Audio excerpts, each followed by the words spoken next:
உலர்ந்த எலும்புகள் உயிர் பெற்று எழ வேண்டும்.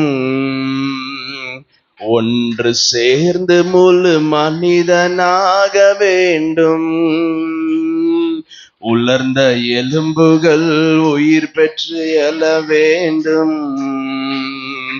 ஒன்று சேர்ந்து முழு மனிதனாக வேண்டும். ஐயா அசைவாடும் அசைவாடும் ஆவியான தேவா, இப்போ அசைவாடும் அசைவாடும் ஆவியான தேவா. இன்னைக்கு என்ன செய்தியோட தலைப்பு அப்படின்னா, நான் ஒரு வசனம் சொல்றேன், அதை வச்சு நீங்க கண்டுபிடிங்க.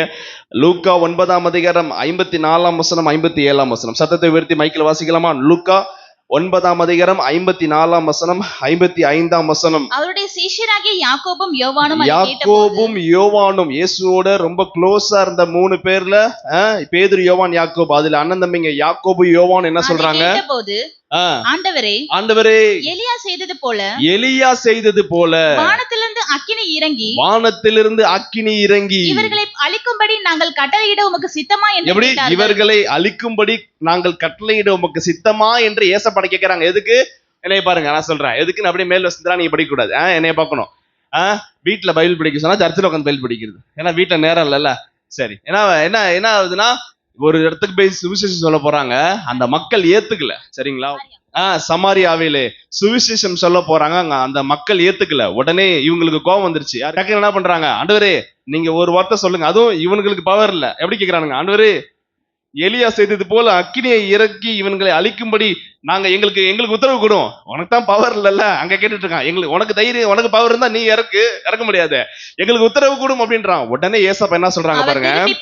இயேசு திரும்பி பார்த்து, நீங்கள் என்ன ஆவி உள்ளவர்கள் என்பதை மூஞ்சிலேயே, நீ என்ன ஆவி உடையவர் என்பதை அறியீர்களா? இன்னைக்கு செய்தியோட தலைப்பு என்னது?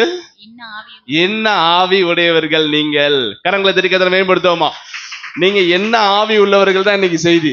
நான் நிறைய வசனங்கள் சொல்ல போறேன், அதை வச்சு நீங்க முடிவு பண்ணிக்கங்க நீங்க என்ன ஆவி உடையவர்கள் சொல்லி. ஆமென்.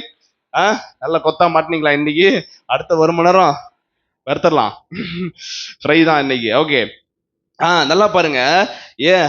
இவனுங்களுக்கு சப்போர்ட் பண்ணி இவங்க அம்மா வருது. எடுத்து வாசிங்களேன், அவங்க அம்மா வருது பாருங்க. மத்தேயு 20 என்ன போட்டிருக்கு?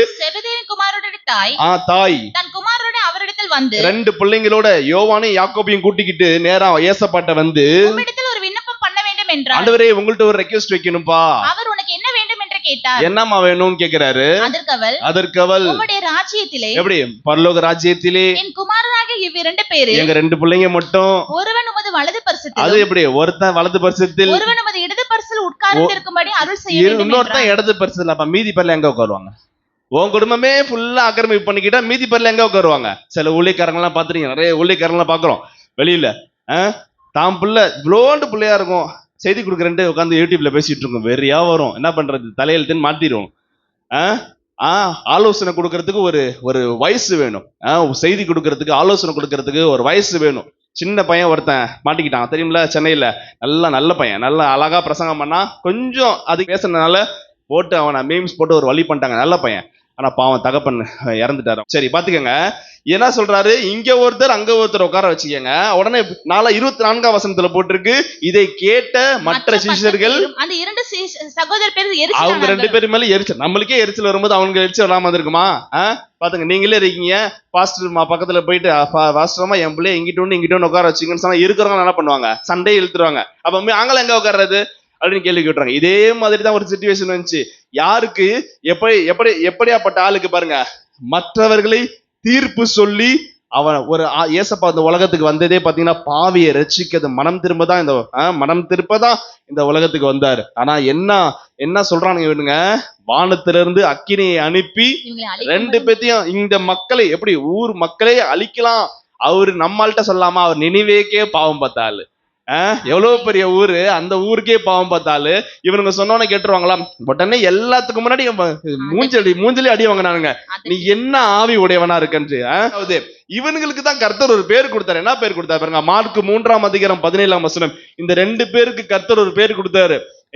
என்ன பேரு? மார்க் 3:17 17ஆம் வசனம்.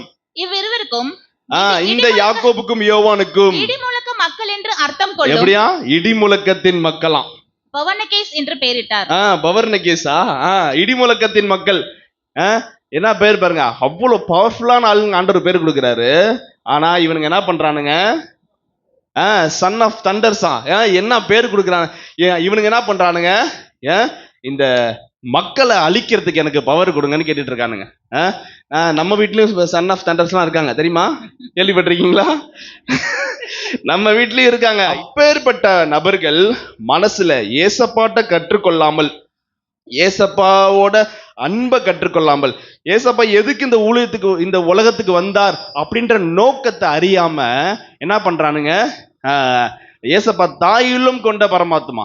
ஆனா பாருங்க, இவனுங்க இந்த மக்களை அழிக்கணும்னு சொல்லி ஊழியமே ஸ்டார்டிங்கே சரி கிடையாது.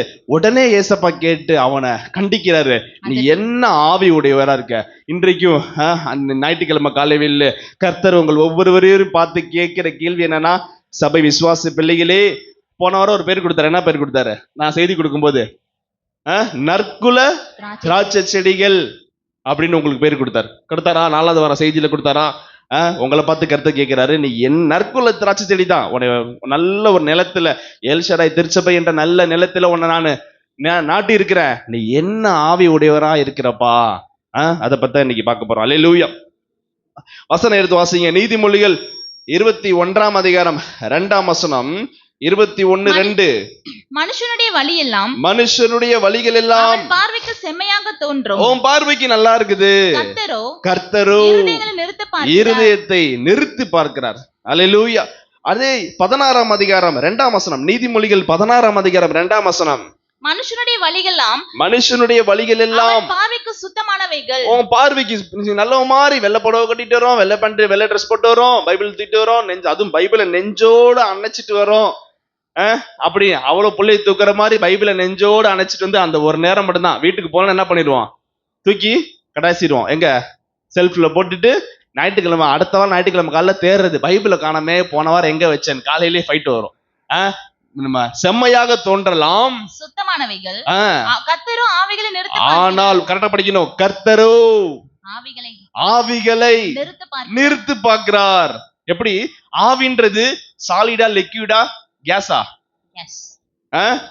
திடமான பொருளா, நீர் நிலை என்னப்பா, திரவமான பொருளா, ஆவியா? இந்த ஆவியை நிறுத்து பார்க்கிறாருன்னா கர்த்தர் எவ்வளவு பெரிய ஆளா இருக்காருன்னு பாருங்க. உன் நினைவுகள் என் நினைவுகள் அல்லன்ற. மனிதனோ முகத்தை பார்க்கிறான், கர்த்தரோ இருதயங்களையும் உள் இருதயங்களையும் ஆராய்ந்து சோதி தருகிறான் வேத வசனம் சொல்லுது. ராமசாமின்னு ஒரு ஆள் இருந்தார். பைபிள் அப்படி ஒரு கேரக்டரே இல்லைன்னு பாக்குறீங்களா? ஓகே, பைபிள் இல்ல, ராமசாமின்னு ஒரு ஆள் இருந்தார். கிராமத்துல இருந்து சொந்தமா முருங்கை மரம் வைக்கிறார். வாசல்ல இருக்குல்ல, இந்த மாதிரி முருங்கை மரம் வச்சிருக்காரு. நல்ல கனிகள் கொட்டுது, முருங்கைக்காய் சூப்பரா காய்ச்சி தொங்குது. என்ன பண்றாரு? எல்லாத்தையும் எடுத்துட்டு 9 கிலோமீட்டர் நடந்து போய் டவுன்ல போய் ஞாயிற்றுக்கிழமை ஒரு நாள், இவர் கிராமம், 9 கிலோமீட்டர் நடந்து போய் டவுன்ல போயிட்டு சந்தையில போய் அந்த மளிகை சாமான் கடையில போய் கொடுக்குறாரு. அவர் என்ன பண்றாரு? வாங்கி பல வருஷம் இதே மாதிரி வாங்கி அதுக்கு காசு கையில வாங்கிக்காம அதுக்கு உண்டான பொருள்களை வாங்கிக்குவார். 1 கிலோ கொடுக்குறாரு அப்படின்னா அதுக்கு உண்டான பொருள்களை ஏதாச்சும் வாங்கிக்கிறாரு. 1 கிலோ முருங்கைக்காய் கொடுத்துட்டு அதுக்கு பதிலாக ஏதாச்சும் பொருள்களை அவர் வாங்கிக்கிறார். இந்த மாதிரி தொடர்ந்து செஞ்சுட்டே இருக்காரு. ஒரு நாள் என்ன ஆகுதுன்னா, எதர்ச்சையா பாத்தீங்கன்னா அந்த கடைக்காரரும் அளந்து பார்க்காம நம்பிக்கையின் அடிப்படையில் வாங்குறாரு. என்ன பண்றாரு? ஒரு நாள் ஒருத்தர் மொத்தமா முருங்கைக்காய் கேட்கிறாங்க, வந்த கஸ்டமர். இவர் என்ன பண்றாரு? இவர் ராமசாமி கொடுத்த 10 கிலோ முருங்கைக்காவை எடுத்து இடையில வச்சு அந்த கஸ்டமருக்கு கொடுக்கலான்னு பார்த்தா, தூக்கி பார்த்தா 9 கிலோ தான் இருக்கு. எவ்வளோ சத்தமா? 9 கிலோ தான் இருக்கு. 1 கிலோ ஏமாத்திட்டானே, அவன் வரட்டும் அடுத்த வாரம்னு சொல்லிட்டு வெறியா இருக்காரு. அதே மாதிரி தம்பி அடுத்த வாரம் வராப்புல, ராயரு ராமசாமி வராப்புல, வெறும் கலந்திட்டு வராப்புல. நல்லா வந்தோன்னே, சட்டையை பிடிச்சி வந்தோன்னே, ஏன்டா திருட்டு போயல, எத்தனை நாள் நான் என்னை ஏமாத்திக்கிட்டு இருக்க நீனு? முருங்கைக்காய் 1 கிலோ கரெக்டா இருக்கும், எடை கரெக்டா இருக்கும்னு பார்த்தா நீ கம்மியா போறோன்னு வாங்கி பலான்னு அடைஞ்சிட்டார். ஏன்னா பல நாளா ஏமாந்துட்டு இருக்காருன்னு சொல்லிட்டு அவர் என்ன பண்றாரு? அடிக்கி வாங்கிட்டு, ஐயோ ஐயா என்னை அடிக்காதீங்கயா, என்கிட்ட நான் அவ்வளவு பெரிய வியாபாரம் எல்லாம் கிடையாது, சாதாரணமா வீட்டுல முருங்கை மரம் வச்சிருக்கிறேன், நீங்க வாரம் உங்கள்ட்ட நான் கொடுத்துட்டு வாங்கிட்டு போற இந்த 1 கிலோ, இப்ப 1 கிலோ முருங்கைக்காய் கொடுத்துட்டு 1 கிலோ அரிசி வாங்கிட்டு போறேன்னு வச்சுக்கோங்க. இந்த அரிசி எடையை கொண்டு போய் நான் வச்சுதான் தட்டுலயே நான் தராசு மாதிரி செஞ்சு வச்சிருக்கிறேன். உங்க 1 கிலோ அரிசியை கொண்டு அங்க வச்சு இங்க 1 கிலோ முருங்கைக்காய் வச்சு என்ன அளவு வருதோ அதை தான் இங்க கொண்டு வந்திருக்கேன்னு சொல்றாரு. அப்ப யாரு இந்த இடத்துல ஏமாத்து வேலை பார்த்திருக்கிறான்? கடைக்காரன். இவன் மூஞ்சே போயிருச்சு. 1 கிலோவுக்கு 100 கிராம் அடிச்சிருக்கான். கவனம், ஏகப்பட்ட மளிகை சாமான் கடை இருக்கு. நீங்க தராசு வைக்கும்போது இப்பெல்லாம் வந்து டிஜிட்டல் வந்துருச்சு. தராசுக்கெல்லாம் வேலையே கிடையாது. இப்பெல்லாம் டிஜிட்டல் அழகா செட் பண்ணி வச்சுக்கிறாங்க. நமக்கு எவ்வளவு மைனஸ் வேணும் அதுக்கேற்ற மாதிரி செட் பண்ணி வச்சுக்கலாம். கரெக்டா ஆனா 0 காட்டும். பாத்தீங்கன்னா இந்த மாதிரி ஏமாந்துருக்கிறாரு. அதான் வசனம் சொல்லுது, மனுஷருடைய பார்வைக்கு செம்மையானதாய் தோன்றும், ஆனா கர்த்தரோ ஆவிகளை நிறுத்து பார்க்கிறார். கர்த்தர் பார்க்கிற பார்வையே வேற. நம்ம வந்து ஒருத்தர் நல்ல ஜெபம் பண்றாங்க, ஒருத்தர் நல்லா சூப்பர் ஆராதனை பண்றாங்க, சத்தமா பாடுறாங்க, நல்ல அபிஷேகத்துல ஜெபம் பண்ண சூப்பரா பண்றாங்க, நம்ம அவங்கள நல்லவங்களா நினைக்கிறோம். ஆனா பாத்தீங்கன்னா கர்த்தர் ஒவ்வொருத்தருடைய ஆவிகளையும், நமக்குள் இருக்கிற ஒவ்வொரு ஆவிகளையும் கர்த்தர் நிறுத்து பார்க்கிறவரா இருக்கிறார். அல்லேலூயா. அவருடைய கண்களுக்கு ஒருவரும் தப்ப முடியாது. வசனம் சொல்லுது, கர்த்தருடைய கண்களுக்கு முன்பாக எல்லாமே எப்படி இருக்கான்? நிர்வாணமா இருக்கான், வெட்ட வெளிச்சமா இருக்கான். கர்த்தரை ஒரு நாள் யாரும் ஏமாத்தவே முடியாது. 2 பேர் ஏமாத்துனாங்க. யார் ஏமாத்தினா? அனனியா சபீரா ஏமாத்தினாங்க. புருஷன் போல பொண்டாட்டி. மற்ற விஷயத்துலாம் ஒன்னா இருக்க மாட்டாங்க, சண்டைதான். ஆனா சர்ச்சில் பாருங்க, காணிக்கு இவ்வளவுதான் வந்துச்சு, இவ்வளவுதான் நிலத்தை வித்தோம், அங்க வந்து கரெக்டா சொல்லணும் சரியா அப்படின்னு சொல்லி கொடுத்துட்டு வருவாங்க. அதே மாதிரி போய் ஏமாத்திட்டு கர்த்தருடைய சமூகத்திலே அடி வாங்கி செத்து போயிட்டான். மனைவி வீரா என்ன காணிக்கு தசம் வாங்க கொடுக்க சர்ச்சுக்கு போனாரு, வீட்டுக்காரு இன்னும் வரல, கறி குழம்புலாம் ஆக்கி வச்சிருக்கிறேன், இன்னும் ஆளை காணான்னு வந்து தேடி பார்த்தா, எங்கம்மா வந்த அப்படின்னு கேட்டாரு. எங்க வீட்டுக்கார பார்க்க வந்தேன். நிலத்தை எவ்வளவுக்கு வித்தீங்க? இவ்வளவுதான் வித்தீங்களா?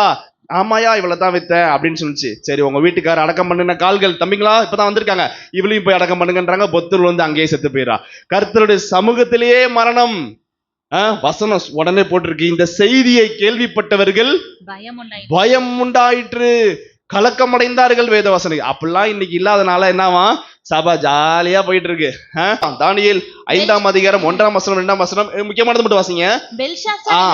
பெரிய விருந்து பண்றான். நான் சொல்லி முடிச்சிடறேன். இந்த பெல்ஷாத்சாரோட அப்பா யாரு? நேபுகாத்நேச்சார். அவன் ஒரு தவறு செய்யறான், ஏசப்பாவுக்கு விரோதமா தவறு செய்யறான். அந்த நேரத்துல என்ன பண்றான்? கர்த்தருக்கு மகிமை கொடுக்காம தனக்கு மகிமை கொடுத்து தான் தான் கடவுள்னு சொன்னனால என்ன பண்ண, கர்த்தர் உடனே என்ன பண்ணாரு, போட்டு அடிச்சு என்ன பண்ண, மாடை போல புல்ல தின்றதுக்கு ரோட்டுக்கு போயிட்டான். பெரிய ராஜா, என்னை கவனிங்க, பெரிய ராஜா கடைசி என்ன பண்றான், மாடை போல புல்ல தின்ட்டான். இந்த கதை யாருக்கு தெரியும்? அப்பாவுக்கு நடக்கிறது பிள்ளைங்களுக்கு தெரியும் கண்டிப்பா. இவனும் என்ன பண்றான், எருசலேம் தேவாலயத்துல பிடிச்சிட்டு வந்த பொன் வெள்ளிகள், கர்த்தருடைய சமூகத்துல வச்சிருக்க திருவிருந்து பாத்திரம், இந்த மாதிரி எல்லாம் என்ன பண்றான், எடுத்துட்டு கொண்டு போய் என்ன பண்றா பாருங்க, மதுவை ஊத்தி பாருங்க, எப்படி பாருங்க எப்படி போயிட்ட காலையை நடக்குது பாருங்க. மதுவை ஊத்தி மது விருந்து எதுல? கர்த்தருடைய பாத்திரத்திலே மது விருந்து குடிக்கிறாங்க. ஒவ்வொரு சனிக்கிழமை நைட்டும் பாத்தீங்கன்னா சரியான கலெக்ஷன், எல்லாமே நிக்கிறாங்க. அதுல விசுவாசி நிக்கிறாங்க லைன்ல. இந்த கள்ளசாரியத்துல பாத்தீங்களா எத்தனை பேர் இறந்திருக்காங்க? 51 பேரோ 54 பேரும் இறந்திருக்காங்க. அதுல எத்தனை 4 பெண்கள். யோசிச்சு பாருங்க, கிராமத்துல பெண்கள் குடிக்கிறாங்க பாருங்க.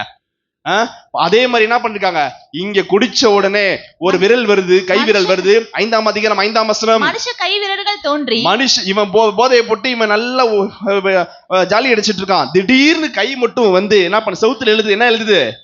மெனே மெனே தெக்கேல் உபாசின்னு எழுது. அதுக்கு அர்த்தம் உடனே என்ன பண்றான், மண்டையை போட்டு பிச்சுக்கிறான். யாரடா இதுக்கு பார்க்கலாம். உடனே 6ஆம் வசனத்துல போட்டிருக்கு, அவனுடைய கால்கள் முட்டிகள் என்ன ஆச்சு, ரெண்டும் அவன் நினைவுகள் அவனை கலங்க பண்ணினது, அவன் இடுப்பின் கட்டுகள் தளர்ந்தது, முழங்கால்கள் ஒன்றோடொன்று மோதி கொண்டது. பயத்துல நடுங்குது கால்லாம். இத கண்டுபிடிக்கிறதுக்கு யாரையோ கூப்பிடுறான். இது என்ன அர்த்தம் தெரியலையே, மெனேன்னு போட்டு என்ன அர்த்தம் தெரியலையே. உடனே என்ன பண்றாங்க, 13ஆம் வசனம், தானியேலை அழைக்கிறாங்க. தானியேலை அழைத்து வாசிங்க. உங்களுக்குள்ளே தேவர்களில் ஆவி உண்டென்றும் வெளிச்சமும் புத்தியும் விசேஷித்த ஞானமும் உன்னிடத்தில் காணப்பட்டது என்று உன்னை குறித்து கேள்வி. நம்மளை பத்தி அப்படி யாராவது கேள்விப்படுறாங்களா? ஐயோ நீயா இல்ல, யாராவனா கூப்பிடுங்க, அவங்கள மட்டும் கூப்பிடாதீங்க அப்படின்னுவாங்க. பாத்துங்க. ஆனா இங்க என்ன போட்டிருக்கு, உன்னை குறித்து யாருங்க கேள்விப்படுறா? ராஜா கேள்விப்படுறாரு.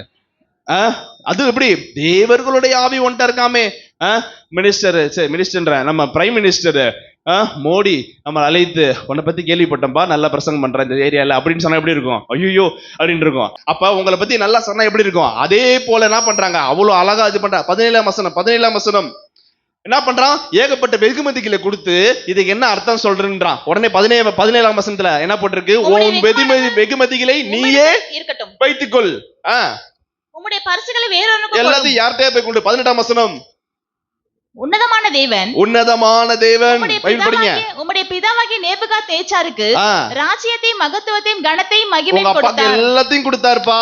அவருக்கு கொடுக்கப்பட்ட மகத்துவத்திலே சகல ஜனங்களும். 20ஆம் வசனம், அவருக்கு இருதயத்தில் மேட்டிமை கர்வத்தினாலே கடினப்பட்ட போது அவர் தமது சிங்காசனத்தை தாழ்த்தப்பட்ட பையனுக்கு எடுத்து ஓட்டார். உங்க அப்பாக்கு இப்பெல்லாம் நடந்துச்சுப்பா. 25 என்ன அர்த்தம்? 25ஆம் வசனம், மெனே என்பதற்கு இவன் உன் ராஜ்யத்தை மட்டிட்டு அதற்கு முடிவு உண்டாக்கினார் என்றும், தெக்கேல் என்பதற்கு தராசிலே நிற்கப்பட்டு, அண்டர்லைன் பண்ணிக்கங்க, தெக்கேல் என்பதற்கு நீ தராசிலே நிற்கப்பட்டு குறைந்து காணப்பட்டாய். என்னைய பாருங்க. இவனுடைய பார்வைக்கு அவன் பெரிய விருந்து பண்ணி பெரிய தடபுடலாம் நடக்குது, பயங்கரமா பெரிய ஆள் மாதிரி காட்டிக்கிறான். ஆனா கர்த்தருடைய பார்வையில குறைந்து காணப்பட்டான். நம்ம எவ்வளவு காரியங்கள் நம்மள்ட்ட இருக்கும். தன்னைத்தான் நீதிமான் என்று சொல்லுகிறவன் தன்னையே ஏமாற்றிக் கொள்கிறான், வஞ்சித்துக் கொள்கிறான் வசனம் சொல்லுது. ஒவ்வொரு நாள் நம்ம பாவமன்னிப்பு கேட்கணும். ஏசப்பாட சமூகத்துல எப்ப ஜெபம் செஞ்ச வந்தாலும் நம்ம பாவமன்னிப்பு கேட்கணும். வந்தோன துதிக்க ஆரம்பிக்க கூடாது. பாவமன்னிப்பு கேட்டாதான் வசனம் சொல்லுது, கர்த்தர் சொல்றாரு, உங்களுக்கும் எனக்கும் இடையில பாவம் என்ற தடுப்பு சுவர் இருக்கக்கூடாது. வந்தோன்னு முதல்ல இந்த பாவத்தை மன்னிப்பு கேட்டுட்டு இயேசுவின் ரத்தத்தால் என்னை கழுவுங்கன்னு சொல்லிட்டு ஒவ்வொரு நாளும் அவரோட சமூகத்தை ஜெபம் பண்ண போகும்போதெல்லாம் நீங்க மன்னிப்பு கேட்டுட்டு நீங்க ஜெபம் பண்ண போகும்போது அந்த கர்த்தருடைய அபிஷேகம் கிருபை உங்கள் மேல இறங்கும். அல்லேலூயா. தராசிலே நிற்கப்பட்டு குறைந்து காணப்பட்டா என்று அந்த ராஜாவை குறித்து வேத வசனம் சொல்லுகிறது. அல்லேலூயா. மனுஷர் பார்வையில நல்லதா தோணலாம், நம்முடைய பார்வையில நம்ம நல்லதா தோணலாம். இல்ல கர்த்தர் நம்மளை எப்படி பார்க்கிறாரு, நம்ம என்ன ஆவியை பற்றிருக்கிறோம். அந்த யோவான் யாக்கோபை போல இவர்களை ஏதாச்சும் ஒரு பிரச்சனை வந்தா போதும் உடனே என்ன பண்ணிடுவோம், ஆண்டவரே அவங்க கை காலை உடைச்சு போடுங்க ஆண்டவரே. அது எப்படி உடைப்பாரு? சாபம் விடுவோம், ஆண்டவரே நாளைக்கு காலையில் அவங்க தூங்கி முடிக்கவே கூடாது அப்படின்னு. அவங்க நல்லா தூங்கி சூப்பரா டிப்டாப்பா கிளம்பி பட்டு சேலை பட்டு வயசுலாம் கட்டு வருவாங்க. எங்க மேனேஜர் நாளைக்கு செத்துருனாண்ட, நைட்டு செத்துருனாண்டவர், இன்னைக்கு திட்டா என்ன சொல்லுவோம், ஸ்கூல்ல இருக்க மிஸ் விழுந்து ஏதாவது விழுந்து ஆக்சிடென்ட் ஆயிருந்ததுக்கு அப்படி நம்ம மற்றவர்களை நமக்கு விரோதமா பண்றவங்களை சாப விடுவோம். ஆனா கர்த்தர் சொல்றாரு, நீ என்ன ஆவியை பெற்றிருக்கிற, மன்னிக்கிற ஆவி உனக்கு இருக்கா? மன்னிக்கவே மாட்டியா மத்தவங்கள, சமாதானமாவே இருக்கவே மாட்டியா மத்தவங்களோட அப்படின்னு சொல்லி கர்த்தர் கேட்கிறார். அல்லேலூயா. என்ன ஆவி? ஏகப்பட்ட ஆவிகள் இருக்கு. ஃபர்ஸ்ட் காரியம் சொல்லிட்டேன், கர்த்தர் ஆவிகளை நிறுத்து பார்க்கிறார். இரண்டாவது காரியம் என்னாகமம் 14ஆம் அதிகாரம் 24ஆம் வசனம். என்னாகமம் 14ஆம் அதிகாரம் 24ஆம் வசனம். என்னுடைய தாசனாகிய காலேப் என்பவன் வேறு ஆவியை, கரங்களை தட்டி கர்த்தரை மேம்படுத்துவோமா, வேறு ஆவியை உடையவர்களாக நாம் இருக்க வேண்டும் என்று கர்த்தர் விரும்புகிறார். என்னங்க வேற ஆவி? என்ன வேற ஆவி? நல்லா கவனிங்க, உங்களுக்கு எக்ஸ்பிளைன் பண்றேன். என்ன அந்த வேற ஆவி?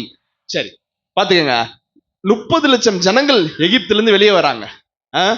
கர்த்தர் வாக்குத்தத்தம் கொடுத்துட்டாரு, கண்டிப்பா கானான் தேசத்தை சுதந்தரிப்பன்னு சொல்லி. வேவு பார்க்கறதுக்கு ஒவ்வொரு கோத்திரத்துல இருந்து ஒருத்தர் அனுப்புறாங்க, 12 பேர் அனுப்புறாங்க. போயிட்டு வந்து 10 பேரு துர்செய்தியை சொல்றாங்க, 2 பேர் மட்டும் நல்ல செய்தியை சொல்றாங்க. யாரு? யோசுவாவும் காலேபும். நல்லா கவனிச்சுங்க, 2 பேருமே நல்லது சொல்றாங்க. இந்த 10 பேரோட செய்தியை கேட்டு 29,99,998 பேரு, 30 லட்சத்துல 2 பேரை கழிச்சுக்கங்க, அவ்வளவு பேர் என்ன பண்றாங்க, பயந்து நடுங்குறாங்க. ஐயோ நாங்க எப்படி ஒழுங்கா நாங்க எகிப்திலே இருந்திருப்போமே, இவ்வளவு தூரம் நாங்க தாண்டி வந்து இப்படி மரணம் அடையணுமா அப்படின்னு சொல்லி அவிசுவாசமா பேசும் பொழுது, நல்லா கவனிங்க, எடுத்து வாசிங்க. அந்த இவங்க 2 பேர் மட்டும் என்ன வார்த்தை சொல்றாங்க பாருங்க. இவங்க 2 பேர் மட்டும் என்ன வார்த்தை சொல்றாங்க? 30ஆம் வசனம்.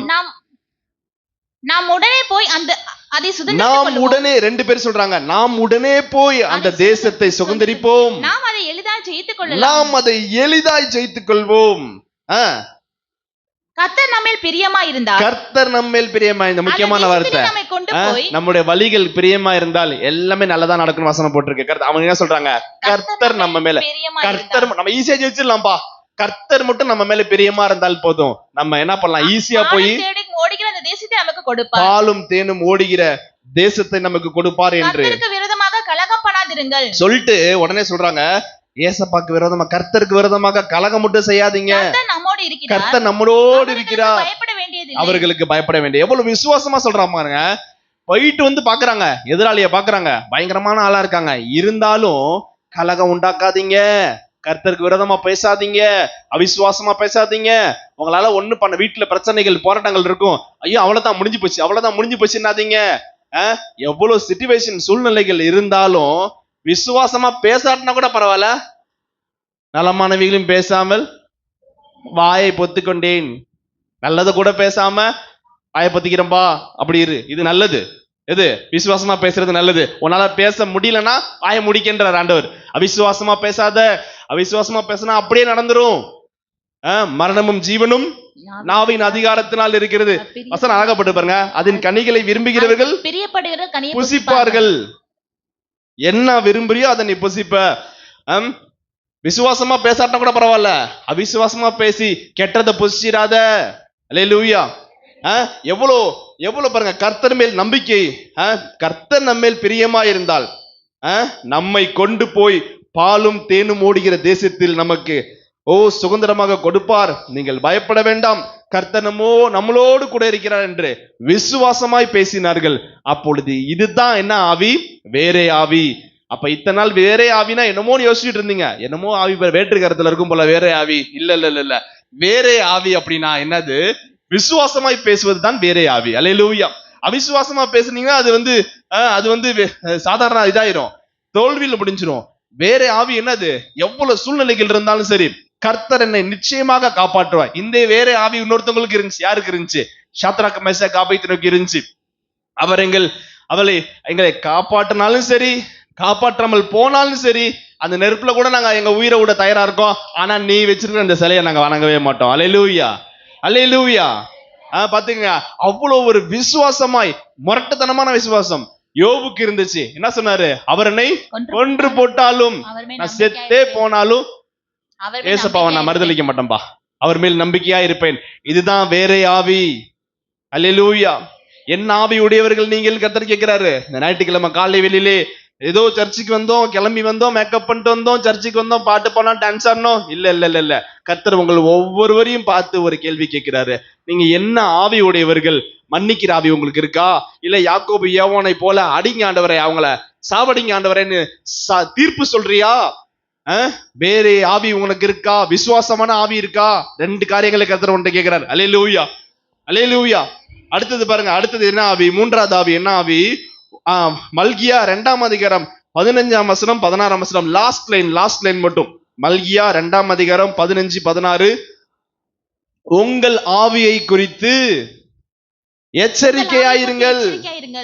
திருப்பி படிங்க. உங்கள் ஆவியை குறித்து எச்சரிக்கை. கர்த்தர் உங்கள்ட்ட எல்லாத்தையும் திருப்பி சொல்றாரு. மகனே, மகளே, என் நற்குல திராட்சை செடியே, என் சிறுசபையில நாட்டப்பட்ட விசுவாசியே, கர்த்தர் சொல்றாரு, நீ உங்கள் ஆவியை குறித்து எச்சரிக்கையாயிருங்கள். அல்லேலூயா. சத்தத்தை வருத்தி அல்லேலூயா. என்ன கேக்குறாரு? நீங்கள் உங்கள் ஆவியை குறித்து ரொம்ப எச்சரிக்கையா இருங்கப்பா. என்னப்பா எச்சரிக்கையா இருக்கணுமா? தீத்து 2ஆம் அதிகாரம் 4ஆம் வசனம் 5ஆம் வசனம். தேவ வசனம் தூஷிக்கப்படாதபடிக்கு, நல்ல கவனிங்க, தூஷிக்கப்படாதபடிக்கு பாலிய ஸ்திரீகள் தங்கள் புருஷரிடத்திலும் தங்கள் பிள்ளைகளிடத்திலும் அன்புள்ளவர்களும். என்னைய பாருங்க உங்களுக்கு தான் போட்டிருக்காங்க. என்ன போட்டிருக்கு? வசனம் அழகா என்னைய பாருங்க. அடுத்த வசனம் நீங்க படிக்க கூடாது, படிச்சுட்டு நீங்க என்னைய பார்க்கணும். தெளிவா போட்டிருக்காரு. கர்த்தருடைய வசனம், வேத வசனம் தூஷிக்கப்படாதபடிக்கு. வீட்டுல எவ்வளோ அடிச்சுக்கிறீங்க, பிடிச்சுக்கிறீங்க, பக்கத்துல இருக்கவங்களாம் இவங்கெல்லாம் ஏன் பைபிளை தூக்கிட்டு போறாங்கன்னு கேக்குறாங்க. எல்லா வீட்லயும் சண்டை வர்றதுதான், எல்லா வீட்லயும் சண்டை வர்றதுதான், சரிங்களா? ஆனா கர்த்தருடைய வார்த்தை தூஷிக்கப்படாதபடிக்கு, உன் புள்ள ஒரு தப்பு செய்யாதபடிக்கு, உன் கணவன் மனைவி பிள்ளைகள் யாரு எந்த தப்பு செய்யாதபடிக்கு என்ன போட்டிருக்கு? புருஷனிடத்திலும் பிள்ளைகளிடத்திலும் அன்புள்ளவர்களாய் இருங்கள். அல்லேலூயா. உங்கள் ஆவியை குறித்து எச்சரிக்கையா இருங்கன்னு சொல்லிட்டு அந்த இடத்துல என்ன வருது? அன்புன்ற ஆவி இந்த இடத்துல வருது. நல்லா யோசிச்சு பாருங்க. ஆரம்பத்துல இருந்தே வந்துட்டு இருக்கு அன்பு. ஏசப்பா அன்பா இருந்தாரு, அவனுங்க அடிச்சு சாவடிக்கலான்னாங்க. இப்பயும் சொல்றாரு, உன் கணவன்கிட்டையும் சொந்த புருஷன்கிட்டையும் உன் பிள்ளைகிட்டையும் என்ன பண்ணு? அன்பாயிரு. சில பேரு அடுத்தவங்க வீட்டுக்கார்ட்ட அன்பா இருப்பாங்க, வீட்டுக்காரோட அண்ணன் தம்பிங்கள்ட்ட அன்பா இருப்பாங்க. ஆனா வீட்டுக்கார பார்த்தோன்னா வள்ளு லொல்லுன்னு உழுவுவாங்க. எல்லா வீட்டும் நடக்குதா? பாத்துக்கங்க. கர்த்தர் சொல்றாரு அன்பாரு. அடுத்த வசனம், தங்கள் புருஷருக்கு கீழ்ப்படுகிறவர்களுமாய் இருக்கும்படி. 5ஆம் வசனம், தெளிந்த புத்தி உள்ளவர்களும் கற்புள்ளவர்களும் வீட்டில் தரித்திருக்கிறவர்களும். உங்களை பத்தி பெண்களை பத்தி தான் போட்டு திருப்பி வாசிங்க அந்த வசனத்தை. தெளிந்த புத்தி உள்ளவர்களும். பெண்கள் எல்லாம் கவனிச்சீங்க, தெளிந்த புத்தி உள்ளவர்களா இருங்கள். கற்புள்ளவர்களும். உங்க கற்பு பரிசுத்தமா இருக்கணும். உங்க கற்புள்ளவர்களாய் இருங்கள். வீட்டில் தரித்திருக்கிறவர்கள். வீட்டுல இருக்கும்போத நைட்டே போட்டு அங்கே இங்கே சுத்தாத, வீட்டுல உட்காரு. நல்லவர்களா இருங்க. ஐயோ அவங்களா, ஐயோ அந்த அக்காவா, ஐயோ அந்த பிள்ளையா, ஐயோ அதுக்கு வாய் கொடுக்க முடியாதுப்பா. இல்ல நல்லவர்களும் தங்கள் புருஷருக்கு கீழ்ப்படுகிறவர்கள். புருஷர்களுக்கு கீழ்ப்படி. இன்னொரு வசனம் தெளிவா போட்டிருக்கு, சொந்த புருஷனுக்கு கீழ்ப்படின்னு போட்டிருக்கு. இங்க என்ன போட்டிருக்கு? வீட்டுக்காருக்கு கீழ்ப்படி. ரட்சிக்கப்பட்டிருக்காரோ ரட்சிக்கப்படலையோ சொல்றத மண்டை ஆட்டு, சமாதானமா அந்த இடத்துல. அதுக்கப்புறமேட்டு வந்து வேத வசனம் என்ன சொல்லுதோ அதுக்கு ஏத்த மாதிரி பண்ணிக்கலாம். அவர்களுக்கு படிப்பிக்கத்தக்கதாக நற்கிரியைகளை போதிக்கிறவர்கள். உன் வீட்டுக்காருக்கு, மனைவிக்கு, பிள்ளைகளுக்கு படிப்பிக்கத்தக்கதாக நீ அவங்களுக்கு சொல்லி ஸ்கூல்ல வாத்தியார் மாதிரி நீங்க கிளாஸ் எடுக்கத்தக்கதாக நடந்து காட்டுங்கள். தேவ பக்தியுள்ள வசனம் இருக்கா? தேவ பக்தியுள்ள சந்ததியை பெரும்படிக்கு. மல்கியா 2:15-16 சொன்னேன். தேவ பக்தியுள்ள சந்ததியை பெரும்படிக்கு தானே. துரோகம் பண்ணாமலும். ஆவியை குறித்து எச்சரிக்கையா. நல்ல கவனிங்க, வசனம் ஃபுல்லா போட்டிருக்கு ஆவியை குறித்து எச்சரிக்கையா இருங்கள் போட்டாரு. இப்ப வசனம் ஃபுல்லா என்ன போட்டிருக்கு? உன் இளவயதின் மனைவி. உன் மனைவிக்கு என்ன, என் மனைவிக்கு 50 வயசு ஆயிடுச்சா, இருந்துட்டு போகுது. எல்லாமே என்ன சொல்றாரு ஆண்டவர் சொல்றாரு கேட்டீங்க. ஏன்னா அவங்க அப்படித்தான் மேக்கப் பண்ணிட்டு போறாங்க. அப்ப என்ன சொல்றது? இளவயதின் மனைவிக்கு துரோகம் பண்ணாதே. அப்ப இளவயதின் கணவனுக்கு துரோகம் பண்ணாதே சொல்லிட்டு ஆவியை குறித்து எச்சரிக்கையாயிரு சொல்லிட்டு சொல்றாரு. தேவபக்தியுள்ள சந்ததியை பெரும்படி தானே. 2 பேரை படைக்கல, ஆதாமையும் படைக்கல, ஏவாளையும் படைக்கல. ஆதாம மட்டும் தான் படைச்சாரு. ஆதாம் மூலியமா ஏவாள் வந்தான். அவனுக்குள் அவள். நல்லா கவனிச்சு, எலும்பு தலையில இருந்து எடுத்துருக்கலாம், கால்ல இருந்து எடுத்துருக்கலாம், விரல்ல இருந்து எடுத்துருக்கலாம். தலையில இருந்து எடுத்தா என்ன பண்ணுவாங்க? ஏற்கனவே தலை மேல ஏதோ ஆடிட்டு இருக்காங்க. அப்புறம் எங்க தலை மேல, நான் தலைமையில இருந்து எடுத்து எலும்பு. கால்ல இருந்து எடுத்தா என்ன பண்ணுவாங்க? வீட்டுக்காரு போட்டு மிதிச்சு எடுத்திருப்பாரு. கரெக்டா சரிசமமா என்ன பண்ணிருக்காரு ஆண்டவர்? விழா எலும்பிலிருந்து ஆணும் பெண்ணும் நிகர் அப்படின்னு சொல்லி. இப்ப என்ன, இவனுங்க 50% கொடுக்குறேன், 32% கொடுக்குறேன்னு அரசியல்ல கர்த்தர் ஆரம்பத்திலே கொடுத்துட்டாரு. ஆணும் பெண்ணும் ஒண்ணுதான், 50-50 தான் சொல்லி கொடுத்துட்டாரு. அல்லேலூயா. சொல்லிட்டு சொல்றாரு, தேவ பக்தியுள்ள சந்ததியை பெரும்படிக்கே உங்களை எல்லாம் அழைச்சிருக்கிறாரு. அல்லேலூயா. பரிசுத்தமுள்ள சந்ததி எப்படி? பிள்ளைக்கு பொண்ணு பாக்குறீங்களா, மாப்பிள்ளை பாக்குறீங்களா? பரிசுத்தமுள்ள பிள்ளையான்னு பாருங்க. என்ன ஜாதி, என்ன படிப்பு, எவ்வளவு சம்பாதிக்கிறான், எப்படி, அதெல்லாம் இருக்கட்டும். நல்ல கேரக்டரா, தேவ பக்தியுள்ள சந்ததியை பெரும்படிக்கு பரிசுத்தமுள்ள பிள்ளையான்னு பாருங்க. உங்க பாக்குற உங்களுடைய பிள்ளைக்கு வரன் பாக்குறது பரிசுத்தமா வாழ்றாங்களா, கற்பை காத்துக்கிறாங்களா, பரிசுத்தமா வாழ்றாங்களான்னு மட்டும் நீங்க பார்த்து பாருங்க. உங்க பிள்ளைகளோட வாழ்க்கை நல்லா இருக்கும்.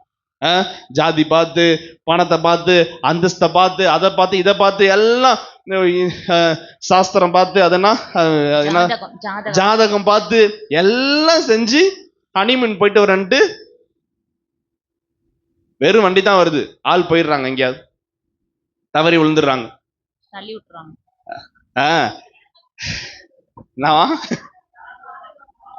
ஜாதகம் பார்த்தா பாதகம்.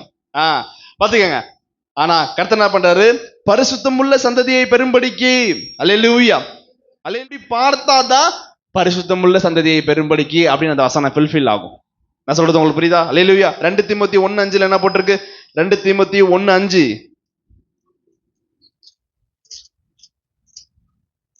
சீக்கிரம். விசுவாசம் முந்தி உன் பாட்டியாகிய லோபிசாலுக்குள்ளும் உன் தாயாகிய ஐனிக்கேயாக்குள்ளும் நிலைத்திருந்தது. யார போட்டிருக்கு? தீமோத்தேயு போட்டிருக்கு. என்னைய பாருங்க, தீமோத்தேயு போட்டிருக்கு.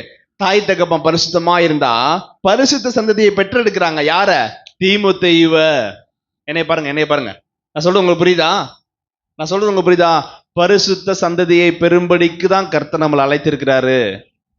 அப்ப தீமோத்தேயுவை பார்த்து சொல்றாரு, உன் பாட்டியும் உங்க அம்மாவும் நல்ல பரிசுத்தமா இருந்திருக்காங்க, அதனாலதான் இப்ப ஏற்பட்ட நல்ல புள்ள பிறந்திருக்கு. யாரு? தீமோத்தேயுவை பத்தி சொல்றாரு. அல்லேலூயா. 4வது ஆவி என்ன ஆவி பாருங்க. 1 தெசலோனிக்கேயர் 5ஆம் அதிகாரம் 19ஆம் வசனம். 4வது ஆவி என்ன ஆவி? 1 தெசலோனிக்கேயர் 5ஆம் அதிகாரம் 19ஆம் வசனம். ஆவியை அவித்து போடாதிருங்கள். வசனம் சொல்றாரு ஆண்டவரு, உங்கள் ஆவியை அவித்து போடாதிருங்கள். என்னைய பாருங்க, ஒவ்வொரு திருவிருந்தப்பையும் சொல்றாங்க இந்த வார்த்தையை. கேட்டிருக்கீங்களா? அசதியாயிராதுங்கள், ஜாக்கிரதையாயிருங்கள், ஆவியில் அனலாயிருங்கள், கர்த்தருக்கு ஊழியம் செய்யுங்கள், ஆவியை அவித்து போடாதிருங்கள், தீர்க்க தரிசனங்களை அற்பமா எண்ணாதிருங்கள், எல்லாவற்றையும் சோதித்து பார்த்து நலமானதை பிடித்துக்கணும். அப்ப இந்த இடத்துல என்ன போட்டிருக்கு? ஆவியை அவித்து போடாதிருங்கள். கர்த்தர் உங்களை ஒரு காரியத்துல சூப்பரா எடுத்து பயன்படுத்தலாம்னு நினைப்பாரு. அந்த நேரத்துல ஆவின்றது அனலை குறிக்கிறது, நெருப்பு, அதை குறிக்குது. அந்த குளிர்ச்சியான காரியங்கள் உலகப்புறமான காரியத்தை குறிக்குது. நான் சொல்றது உங்களுக்கு புரியுதா? நல்லா கொதிச்சுக்கிட்டு இருக்க பாத்திரத்துல வீட்டுல பிரியாணி செய்வோம். தண்ணி கம்மியா இருக்குன்னு என்ன பண்ணுவாங்க? அறிவு ஜீவிங்க என்ன பண்ணுங்க? பச்சை தண்ணி. மூளை சில பேருக்கு சைட்ல சடையா தொங்கி இருக்கும். அப்படியே பாத்துருக்கீங்களா? முடி தொங்குற மாதிரி மூளை தொங்கிட்டு இருக்கும் சைட்ல. தூக்கி போட்டு பேண்ட் எல்லாம் போட்டு வச்சிருப்பாங்க மூளைய. பிரியாணி தண்ணி பத்துல என்ன பண்ணுவாங்க? ரொம்ப அவசரமா டபக்குன்னு பச்சை தண்ணி எடுத்து ஒரு சம்பவம் ஊத்திடுவாங்க. கடைசியில அது பிரியாணியா உப்புமாவான்னு தெரியாது, கொலன்னு ஆகி ஒரு இதாயிரும். என்ன பண்ணும்? பக்கத்துல ஒரு அடுப்புல சுடு தண்ணி வச்சுக்கிட்டே இருக்கணும். டக்குன்னு அந்த சுடு தண்ணி எடுத்து இங்க ஊத்துனாதான் இந்த இது செட் ஆகும். அல்ல இல்லையா? கரெக்டா? அதே போலதான் ஆவியை அவித்து போடாதீர்கள். கர்த்தர் உங்களை ஒரு ஃப்ளோல கூட்டிட்டு போயிட்டே இருப்பாரு. சினிமா பார்த்து பச்சை தண்ணியை ஊத்துறது, கெட்ட வார்த்தை பேசி பச்சை தண்ணியை ஊத்துறது. சொல்லுங்க, என்ன பண்றீங்க? செல்ல குடைஞ்சி பச்சை தண்ணியை ஊத்துறது, காலையில நேரத்தோடு எஞ்சி ஜெபம் செய்யாம இருந்து பச்சை தண்ணியை ஊத்துறது, அனலா இருக்க வேண்டிய இடத்துல ரொம்ப குளிர்துன்னு 5 மணிக்கு 6 மணிக்கு போத்திட்டு தூங்குறது. இதெல்லாம் என்னது? ஆவியை அவித்து போடுது. ஒரே ஒரு உதாரணம் சொல்றேன். சவுல் பாருங்க, 1 சாமுவேல் 15ஆம் அதிகாரம் 2ஆம் வசனம். அமலேக்கு இஸ்ரவேல் ஜனங்களை என்ன பண்ணிட்டாங்க? ஏற்கனவே வழிமறித்தார்கள். இஸ்ரவேல் ஜனங்கள் வரும்போது அமலேக்கு வழி விடல. ஏசப்பா அத மனசுல வச்சிருந்து சொல்றாரு, அமலேக்கு வானத்தின் கீழ் இல்லாதபடிக்கு முற்றிலும் அவனை சங்கரிச்சு போடுன்றாரு. ஆனா இந்த சவுல் என்ன பண்றான்? முதல் தரமானவைகளை வாசிங்க. 9ஆம் வசனம். முதல் தரமானவைகளையும், ஃபர்ஸ்ட் குவாலிட்டி, இரண்டாம் தரமானவைகளையும், செகண்ட் குவாலிட்டி, அதையும் கூட ஃபர்ஸ்ட் குவாலிட்டி மட்டும் எடுத்து வச்சான்னு பார்த்தா செகண்ட் குவாலிட்டியும் எடுத்து வச்சிருக்கான். நல்லதா ஆண்டவர் எல்லாத்தையும் அழிச்சு மொத்தமா காலி பண்ணிடணும்.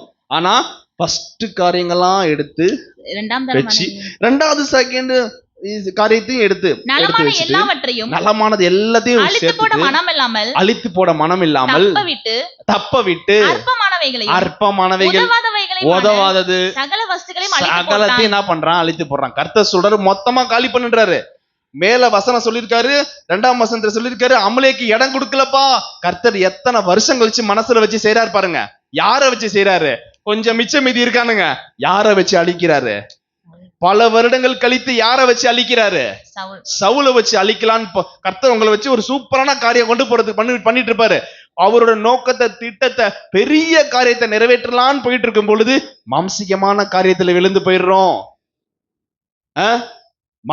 சின்ன காரியத்துல விழுந்து போயிடுறோம். வசனமே போட்டிருக்கு, செத்த ஈக்கள் பரிமேல தெளித்த நாரி கெட்டு போக பண்ணுமா. நல்ல குணங்கள் உனக்கு இருக்கு, நல்லதான் இருக்க, ஒரு சின்ன கோபம் டோட்டல் இமேஜே காலி பண்ணிரும். சின்ன ஒரு கெட்ட வார்த்தை பேசுற வார்த்தைகள் மொத்தமா காலி பண்ணிரும். இந்த மாதிரி சில காரியங்கள் என்ன பண்றாரு? இந்த மாதிரி பாருங்க, 9ஆம் வசனம் பார்த்தாச்சு. அடுத்தது பாத்துங்க, இதே சம்பவத்தை தான் ஒருத்தர் பண்ணாங்க வேதத்துல. உங்களுக்கு ஞாபகம் இருக்கா? முதல் தரமானவைகள்லாம் எடுத்து வச்சுட்டு, யாருக்கா தெரியுமா? யார் சொன்னா? கை தட்டுங்க. அந்த பிள்ளை காயின் முதல் தரமானவைகள் எல்லாம் என்ன பண்ணிட்டான்? விட்டுட்டு கர்த்தருக்கு எதை காணிக்கை செலுத்திட்டான்? காய்கறிகளை செலுத்திட்டான். அதே ஆவிதான். இந்த சவுல் யார் மேல பொறாமப்பட்டான்? தாவீது மேல. அந்த காயின் யார் மேல பொறாமப்பட்டான்? அப்ப அவனோட ஆவிதான் இவனுக்கு இருந்திருக்கு. பொறாமை, எரிச்சல். யோசிச்சு பாருங்க. இந்த இடத்துல கர்த்தர் சொல்றாரு, உன்னோட ஆவியை என்ன பண்ணாத, அவித்து போடாதே. அதோட விளைவு என்னன்னு பாருங்க. 1 சாமுவேல் 16:14. கர்த்தருடைய ஆவி சவுலை விட்டு நீங்கினார். கர்த்தருடைய ஆவியானவர் சவுலை விட்டு நீங்கினார். கர்த்தரால் விடப்பட்ட ஒரு பொல்லாத ஆவி அவனை கலங்க பண்ணி, பொல்லாத ஆவி உள்ள புந்துருச்சு. நல்ல ஆவி வெளியே போயிட்டு பொல்லாத இந்த பொறாமை, எரிச்சல், அடுத்தவங்களை பாராட்டாம இருக்கிறது, அன்பு செலுத்தாம இருக்கிறது, விரோதமா செய்யறது எல்லாம் எங்க கொண்டு வந்து முடியுமா? ஆவி அவித்து போட்டு என்ன ஆகுமா? கடைசியில நேரா பொல்லாத ஆவியை, பொல்லாத ஆவியை, கர்த்தரால் விடப்பட்ட பொல்லாத ஆவின்னு போட்டிருக்கு. அல்லேலூயா. மத்தேயு 26:11 41 என்ன போட்டிருக்கு? மத்தேயு 20 வாசிக்க வேணாம். மத்தேயு 26:41 ஆவி உற்சாகம் உள்ளதுதான், மாம்சமோ பலவீனம் உள்ளது. ஆவி உற்சாகமானது, கர்த்தருக்காக எழுமணும்னு நினைக்கிற மாம்சீகமான காரியங்கள் பலவீனப்படுத்திடுது. கர்த்தர் திருப்பவும் சொல்றாரு, உங்கள்ட்ட ஆவியை அவித்து போடாதீர்கள். ஒவ்வொரு கர்த்தர் உங்களுக்கு கொடுத்திருக்கிற அபிஷேகத்தை, கிருபைய இழக்காதீங்க. அல்லேலூயா, அல்லேலூயா. எத்தனாவது பார்த்திருக்கோம்? இப்ப 4 பார்த்திருக்கோம். 5வது காரியம்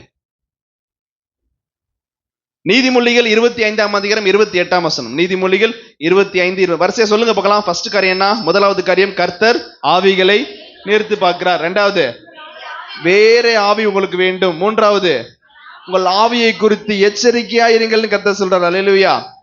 4வது காரியம், ஆவியை அவித்து போடாதீர்கள். 5வது காரியம் நீதிமொழிகள் 25:20 தன் ஆவியை அடக்காத மனுஷன் மதிலிடிந்த பாலான பட்டணம் போல் இருக்கிறான். எப்படியா? மதிலிடிந்த பாலான பட்டணம் போல் இருக்க. ஆவியை 5வது கர்த்தர் என்ன சொல்றாரு? உன் ஆவியை அடக்கு. இவன் நேரம் ஆவியில் அனனாயிருங்கள் அப்பெல்லாம் சொன்னாரு. எச்சரிக்கையாயிரு, ஆவியை குறித்து எச்சரிக்கையாயிரு எல்லாம் சொன்னாரு. இப்ப என்ன சொல்றாரு? கர்த்தர் உனக்கு அபிஷேகம் கொடுத்திருக்காரு, கிருபைகள் கொடுத்திருக்காரு, ஆவியை அடக்கு. டபால்னு பேசாத, ஒரு வசனம் என்ன போட்டிருக்கு? கோபிப்பதற்கு தாமதமாயும் கேட்கிறதற்கு தீவிரம். நம்ம அப்படியே மாத்தி போட்டுருவோம். சொல்லுங்க, கோபிப்பதற்கு தீவிரமாயும் கேட்பதற்கு காதுலயே வாங்க மாட்டோம். ஒரு சில பேர்லாம் பாத்துறீங்களா, நீ போன் எடுத்து இவங்களே பேசிட்டு வச்சிருவாங்க. அங்க என்ன சொன்னாங்க, அவங்க சரின்னு சொன்னாங்களா இல்லைன்னு சொன்னாங்களா, கேட்டா தெரியல. பக்கத்துலயே சொல்லுவாங்க, என்ன சொன்னாங்க அப்படின்னு கேட்டா தெரியல, நான் சொல்லிட்டு வச்சுட்டேன். அப்படி இருக்க கூடாது. வசனம் ஜெபம் என்பது நாம் பேச அவர் கேட்பார், அவர் பேச நம்ம என்ன பண்ணுவோம்? ஏசப்பா நான் பேசுறேன், ஒழுங்கா கேட்டுருங்க, கேட்டுட்டு எல்லாம் செஞ்சிருங்க. இந்த வாரம் எனக்கு என்னென்ன தேவைகள் இருக்கு எல்லாம் செஞ்சிருங்க.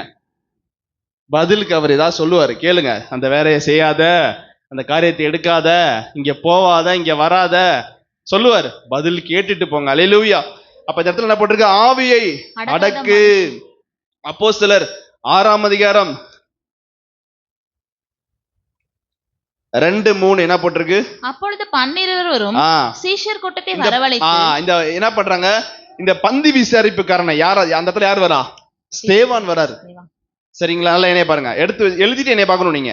அப்போஸ்தலர் 6:2 3 எடுத்துட்டு நீங்க என்னைய பார்க்கணும். பரிசுத்தாவியினால் நிறைந்தவனாயும் பரிசுத்தாவின் ஞானமும் நிறைந்து நற்சாட்சி பெற்றிருக்கிற 7 பேரை உங்களில் தெரிந்து கொள்ளுங்கள். இவன் என்ன பண்ற? இதுல ஒரு ஆள் யார் வரா? ஸ்தேவான் வரான். இவனை கொண்டு கர்த்தர் பெரிய அற்புதங்களை, அதிசயங்களை கர்த்தர் செய்யறார். அல்லேலூயா. கடைசியில பாத்தீங்கன்னா எங்க போய் நிக்கிறான்? பெரிய அதிகாரிட்ட போய் நிக்கிறான். வேத பாரகர்கிட்டையும் பிரதான ஆசாரிட்ட போய் நிக்கிறான். இவன் சத்தியம் சொல்லி, இவனுடைய ஆவி நல்ல ஆவியா இருந்தனால, பரிசுத்த ஆவியை நிறைந்தவனாய் இருந்தனால எங்க கொண்டு போய் நிறுத்த வச்சிருக்காரு? ராஜாக்களுக்கு முன்பாக கர்த்தர் நிக்க வச்சிருக்காரு. அங்க போய் என்ன பண்றான்? வேத பாரகருக்கு அவங்க வேதத்துல கரைச்சு குடிச்சோடுங்க, ட்ரெஸ்ல எல்லாம் சுருளா கட்டி தங்க விட்டுருப்பானுங்க. அவனுங்களுக்கு போய் பிரசங்கம் பண்றான். என்ன பிரசங்கம் பண்றான்? நீங்கள் இயேசுவ பிதாவாகிய சொந்த பிள்ளையாகிய ஒரே குமாரனாகிய இயேசுவ ஏற்றுக்கொள்ளாமல் கொலை செய்தீர்கள் என்றான். அவன் பேசின ஞானத்தையும், எப்படி, ஆவியையும் அண்டர்லைன் பண்ணிக்கங்க. அவன் பேசின ஞானத்தையும் ஆவியையும், நல்ல ஆவியை பெற்ற வேற ஆவியை பெற்ற ஸ்தேவானை எதிர்த்து நிற்க அவர்களால் கூடாமல் போயிற்று.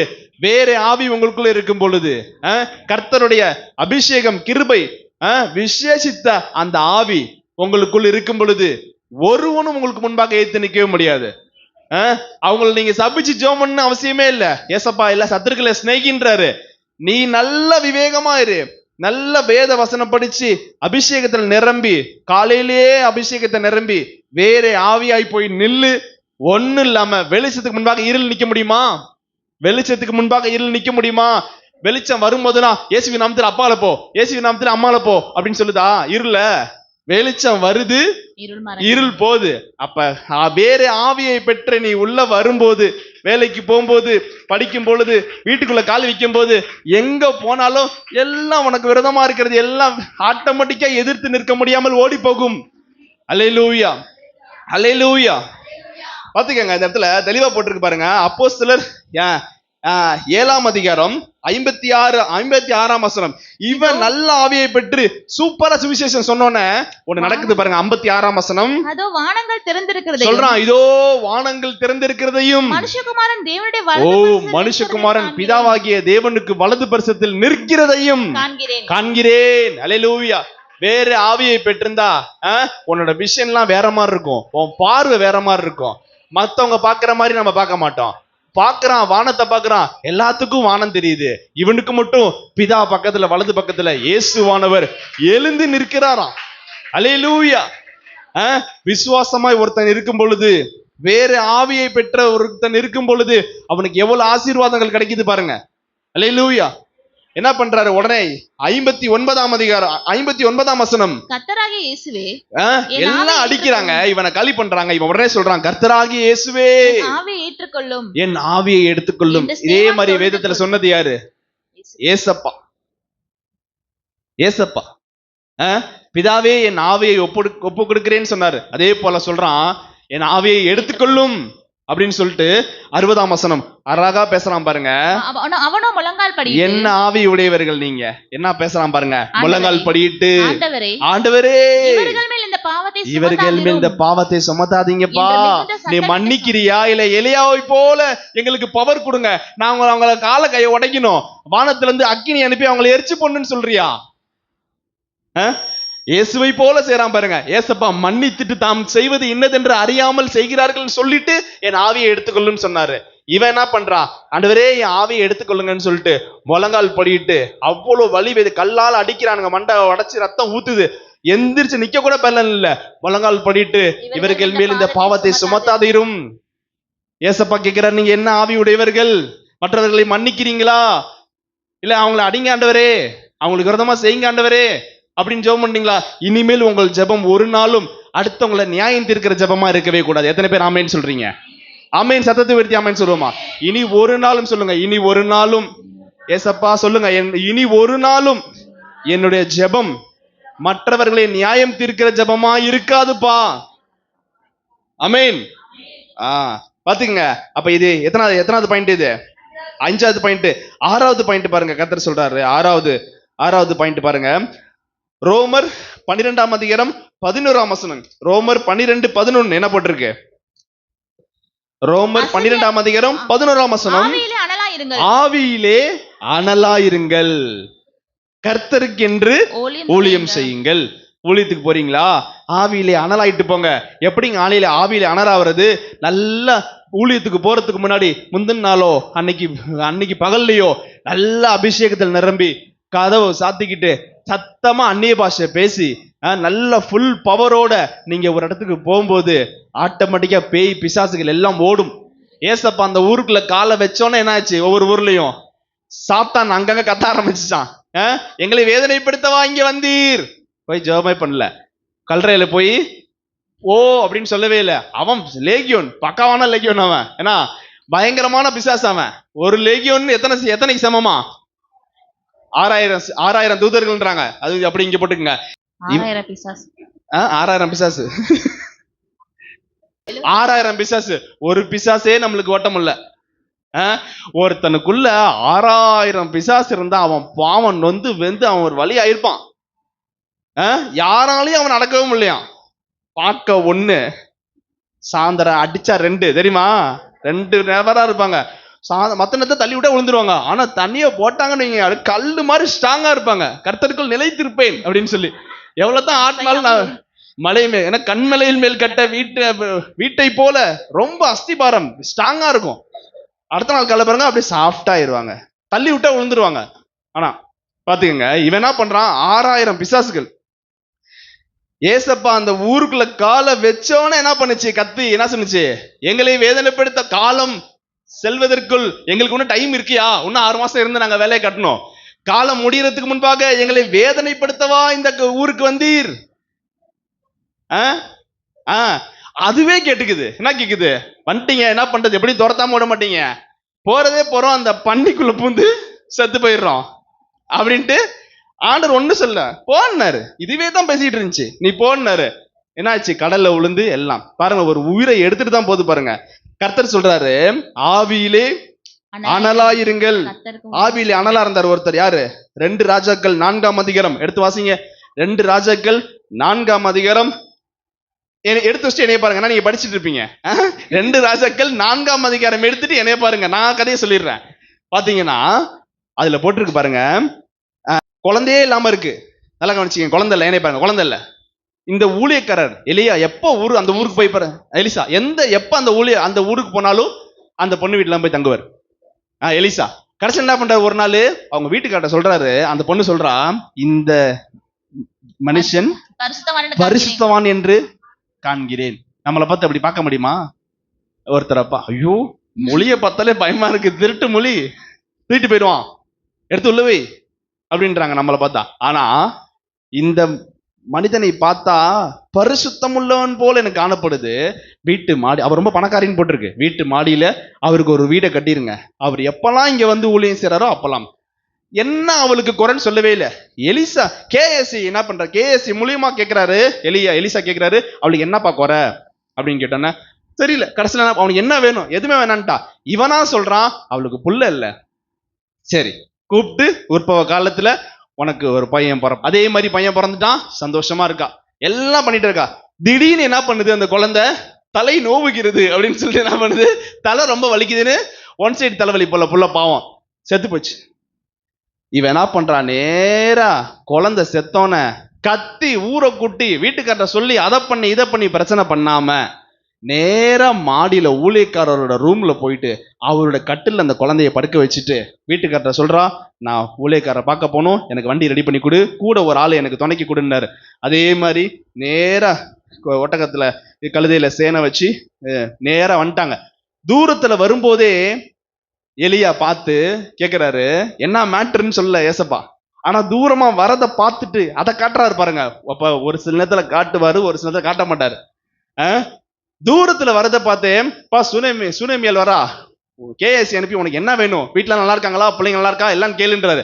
சொன்னப்போ அப்ப இவன் கேஎஸ்சி கேட்கறான். கேட்கும் பொழுது எங்க வீட்டுக்காரர் நல்லா இருக்காரு, பிள்ளைங்க நல்லா இருக்கு, எல்லாம் சுகமா இருக்காங்க. நம்ம சொல்லுவோம் அப்படி, வீட்டுல ஒரு மரணம், மரித்து போயிட்டாங்க, நம்மளாம் என்ன பண்ணிருப்போம்? அங்கேயே அவன் சட்டையை கோத்திருப்பான். டேய், நான் உன்கிட்ட புள்ள கேட்டனாடா, நீங்கெல்லாம் கொடுத்து புட்டு இப்போ நான் புள்ள செத்து போயிடுச்சு, எங்கடா அந்த ஆளு அப்படின்னு வந்திருப்போம் தூக்கி செருவிட்டு. ஆனா என்ன பண்ணாரு? எல்லாம் நல்லா இருக்காங்கப்பா, விசுவாசமா பேசுறா பாருங்க. அவ விசுவாசமா பேசின ஒப்பையே ஆண்டவர் அங்க வேலையை கட்ட ஆரம்பிச்சிட்டாரு. அல்லேலூயா. என்ன பண்றா? நேரா வந்ததுக்கு அப்புறமேட்டு பையன் இறந்து போயிட்டானோன்னு எலிசா என்ன பண்றாரு? கேஎஸ்சிட்ட கோலை கொடுத்து போய் அவன் மேல வீண்டாரு. இவ சொல்லிட்டா, வசனம் சூப்பரா, வீட்லயே படிச்சு பாத்துக்கோங்க, கதெல்லாம் நல்லா சூப்பரா கேட்கறீங்க, எல்லா முகத்தையும் பாக்கணுமே. பாத்தீங்கன்னா இவன் என்ன சொல்றான்? இல்ல நீங்க வரணும், கேஎஸ்சி எல்லாம் வரக்கூடாது, பாஸ்டர் நீங்க தான் வரணும்னு என்ன பண்றாரு? கையை பிடிச்சு கூட்டு போறாரு. நேரா வீட்டுக்குள்ள போனோன்னு இங்க வசனம் எடுத்து படிச்சுக்கங்க. என்ன சொன்னேன்? இந்த தலைப்பு 6வது தலைப்பு என்னக்கா சொன்னேன்? ரோமர் 12:11 என்ன சொல்லியிருக்கேன்? ஆவியிலே அனலாயிருங்கள். இப்ப எடுத்து வாசிங்க 2 ராஜாக்கள் 4ஆம் அதிகாரம் 34ஆம் வசனம். கிட்ட போய் செத்து போன படத்துக்கிட்ட கிட்ட போய் வாய் பிள்ளையின் வாயின் மேலும், புள்ள மேல ஏறி படுக்கிறாரு, வாய் பிள்ளையோடும், தன் கண் கண்ணு புள்ள கண்ணோட ஒட்டிட்டு இருக்க மாதிரி, உள்ளங்கைகள் அவன் உள்ளங்கை அந்த குழந்தை மேல படுற மாதிரி அவன் மேல் குப்புறப்படுத்தான். அப்பொழுது பிள்ளையின் உடல் அனல் கொண்டது. சத்தமா, அப்பொழுது பிள்ளையின் உடல் அனல் கொண்டது. கர்த்தருக்காக நீங்கள் அனலாய் இருக்கும் பொழுது உங்களுடைய அனல் மற்றவர் மேல் பற்றும். உங்க வீட்டுக்கார் மேல பற்றும், உன் புள்ள மேல பற்றும். பிள்ளையின் உடல் அனல் கொண்டது. என்ன பண்றான்? ஓடி திருப்பி படிங்க. அவன் எழுந்து எலியா எழுந்து அரை வீட்டில் அங்கும் இங்கும் திருப்பி வீட்டுக்குள்ள அங்கேயும் இங்கேயும் ஓடி போய் ஜெபம் பண்றான். வீட்டுல ஜெபம் பண்றீங்களா? வீட்டுல மூளை முடுக்கலாம் ஜெபம் பண்ணுங்க, தண்ணி தெளிச்சு இயேசுவின் ரத்தம் சொல்லி மூளை முடுக்கலாம் போயிட்டு திருப்பி போய் அதே மாதிரி படுத்துக்கிட்டான். அப்பொழுது பிள்ளை 7 தரம் தும்மி தன் கண்களை திறந்தான். ஆவியிலே அனலாயிருங்கள், கர்த்தருக்கென்று ஊழியம் செய்யுங்கள். அல்லேலூயா. உங்க மேல இருக்கிற அக்கினி உங்க குடும்பத்து மேல பற்றணும். ஆமென். நெருப்பு கிட்ட போகும்போது தூரத்துலதான் நெருப்பு இருக்கும், ஆனா கிட்டக்கா அனல் வந்துகிட்டே இருக்கும். பாத்திருக்கீங்களா? எத்தனை பேர் சமைக்கும் போது பெரியவங்க எல்லாத்துக்கும் தெரியும், உங்களுக்கு எல்லாம் தெரிய வாய்ப்பே இருந்திருக்காது. இன்னைக்கு கொஞ்ச நாள்ல தெரியும். எல்லாம் போய் அடுப்படியில உட்காந்து பத்த வச்சிட்டு இருக்கும் போது அந்த நெருப்போட அதான் சொல்லுவாங்களா, நெருப்பும் பஞ்சையும் கிட்டக்க வைக்க முடியாது. கிட்டக்க போய் தூக்கி போட்டதான் எரியணும்னு அவசியம் இல்லை, கொஞ்சம் தள்ளி வச்சே பாருங்களேன், இந்த அனல்லையே டப்புன்னு பிடிச்சிரும். இதே போலதான் என்ன சொல்றாரு கர்த்தர், உங்க மேல இருக்கிற அனல், ஆவியின் அனல், உங்க மேல இருக்கிற அனல் என்ன பண்ணுமா, குடும்பத்து மேல, பிள்ளை மேல, எல்லாத்து மேலயும் பற்றணும். இன்னைக்கு நாங்க பிரசங்கம் பண்றோம், நல்லா ஊழியம் செய்யறோம்னா தாய் தகப்பன் நல்லா ஊழியம் செய்யறாங்க, ஆண்டவருக்காக எழுப்பி பிரகாசிக்கிறாங்க. எங்களுக்கும் கர்த்தர் அனல் கொடுத்திருக்காரு, அவங்க மேல இருக்கிற அனலும் சேர்ந்து பற்றி எரிகிறது. அல்லேலூயா. உலகத்திலே சொல்றாங்க, என்ன சொல்றாங்க, அப்பா 8 அடினா புள்ள 16 அடின்றாங்க. அதே தான் ஊழியத்திலையும் எல்லா விதத்திலையும் கர்த்தர் பயன்படுத்துகிறார். அல்லேலூயா. ஆவியிலே அனலாயிருங்கள். எத்தனாவது பாயிண்ட் பார்த்திருக்கோம்? 6வது பாயிண்ட், ஆவியிலே அனலாயிருங்கள். கடைசி பாயிண்ட் 7வது பாயிண்ட், மத்தேயு 5ஆம் அதிகாரம் 3ஆம் வசனம். மத்தேயு 5ஆம் அதிகாரம் 3ஆம் வசனத்துல என்ன போட்டிருக்கு? ஆவியில் எளிமையுள்ளவர்கள் பாக்கியவான்கள், பரலோக ராஜ்யம் அவர்களுடையது. ஆவியில எளிமையா இருக்கணும்பா, தாழ்மையா இருக்கணும்பா, பெருமை இருக்கவே கூடாதுப்பா. பெருமையில் உனக்கு தேவன் எதிர்த்து நிற்கிறார். தாழ்மையுள்ளவர்களுக்கோ கிருபையை அள்ளி அள்ளி தராரு. ஒரு நாளும் பெருமை இருக்கவே கூடாது, ப்ரௌட் இருக்கவே கூடாது. ஏசப்பாக்கு பிடிக்கவே பிடிக்காத காரியம், ஏசப்பாக்கு பிடிக்காத காரியம். தாழ்மையா இருக்கணும். அல்லேலூயா. அப்படி தாழ்மையா இருந்தீங்கன்னா ஒண்ணு வெளிப்படும். என்ன வெளிப்படும்? உங்களுக்கு வருங்காலங்கள் வெளிப்படும்.